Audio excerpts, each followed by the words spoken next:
ഞാൻ doctor Jinu Thomas John, consultant orthopaedic surgeon, Sanjeevani hospital Kollakadavu. ലോകത്ത് ഒരു 10% ജനസംഖ്യയെ ബാധിക്കുന്ന ഓസ്റ്റിയോപോറോസിസ് അഥവാ എല്ല് കട്ടിക്കുറവ് എന്ന രോഗത്തെക്കുറിച്ച് സംസാരിക്കാനാണ് നിങ്ങളുടെ മുന്നിലെത്തിയിരിക്കുന്നത്. മാസോറ കഴിഞ്ഞ സ്ത്രീകൾക്ക് അവരുടെ ഹോർമോൺ സപ്പോർട്ട് കുറയുമ്പോഴാണ് എല്ല് കട്ടിക്കുറവ് വരുന്നത്. സാധാരണ കാണുന്ന തെറ്റിദ്ധാരണ എന്താണെന്ന് പറഞ്ഞാൽ, ഞാൻ ബ്ലഡ് ടെസ്റ്റ് ചെയ്ത് നോക്കി, കാൽസ്യം നോർമലായിരുന്നു, പക്ഷേ എനിക്ക് ഓസ്റ്റിയോപോറോസിസ് ഇല്ല എന്നുള്ള ധാരണയാണ് സാധാരണ ഉള്ളവർക്കുള്ളത്. പക്ഷേ ഓസ്റ്റിയോപോറോസിസ് കുറയുന്നത് എല്ലിൻ്റെ പ്രോട്ടീനാണ്. കാൽസ്യം നോർമലായി തന്നെ നിലനിൽക്കും. അതുകൊണ്ട് കാൽസ്യം നമ്മൾ സപ്ലിമെൻ്റായി ഉപയോഗിക്കുകയാണ് സാധാരണ ഈ കണ്ടീഷനിൽ ചെയ്യുന്നത്.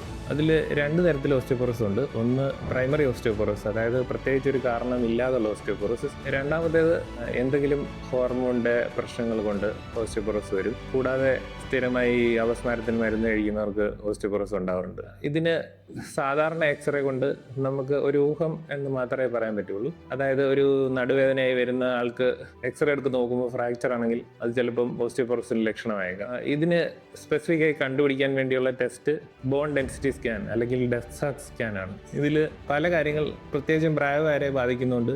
ചെറിയൊരു വീഴ്ചയായിരിക്കാം, പക്ഷേ വലിയൊരു ഒടിവ് സംഭവിക്കും. അതാണ് ഓസ്റ്റിയോപോറോസിന്റെ മെയിൻ ലക്ഷണം. ഇതിന് പല രീതിയിലുള്ള ചികിത്സാ വിധികൾ ലഭ്യമാണ്. വായിലൂടെ കഴിക്കുന്ന ഗുളികൾ തൊട്ട് മൂക്കിലൂടെ അടിക്കുന്ന സ്പ്രേ, അതായത് കാൽസിറ്റോണിൻ എന്നുള്ള നേസൽ സ്പ്രേ, അതായത് ഹോർമോണാണ്, എല്ല് കട്ടി കൂടാനുള്ള സ്പ്രേ. അതുപോലെ തന്നെ പാരാതൈറോയ്ഡ് ഹോർമോൺ ഇഞ്ചക്ഷനായി ഇൻസുലിൻ പോലത്തെ സിറിഞ്ചുകളിൽ ലഭ്യമാണ്. പിന്നെ 6 മാസം കൂടുമ്പോഴും അല്ലെങ്കിൽ 1 വർഷം കൂടുമ്പോൾ എടുക്കുന്ന ഇഞ്ചക്ഷനിൽ ലഭ്യമാണ്. ഇങ്ങനെ പലതരത്തിലുള്ള ചികിത്സാവിധികളുണ്ട് ഇതിന്.